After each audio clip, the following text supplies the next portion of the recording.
The nature of well-being, harnessing happy hormones. Now we're going to have a look inside the trunk at the different areas of well-being that reside there. So we have physical, nutritional and purposeful well-being. And these segments will be different sizes based upon the different predispositions that we have in our personality.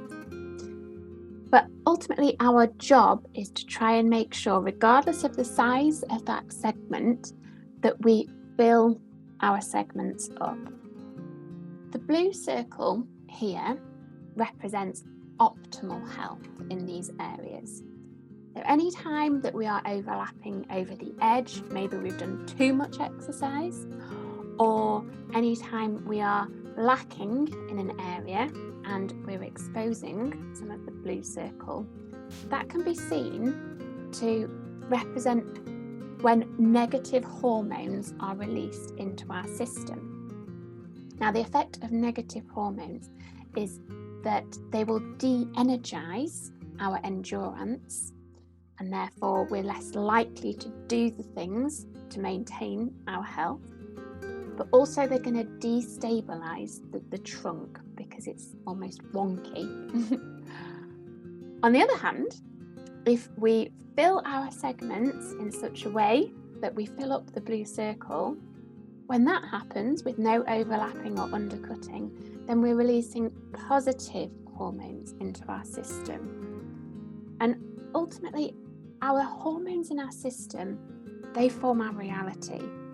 And if we can feed our endurance with positive hormones, we're going to make our trees stronger and healthier, and we're going to have better mental health.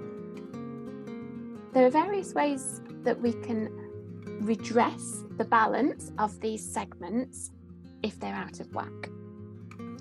So one of the most powerful ways of doing this is with sleep.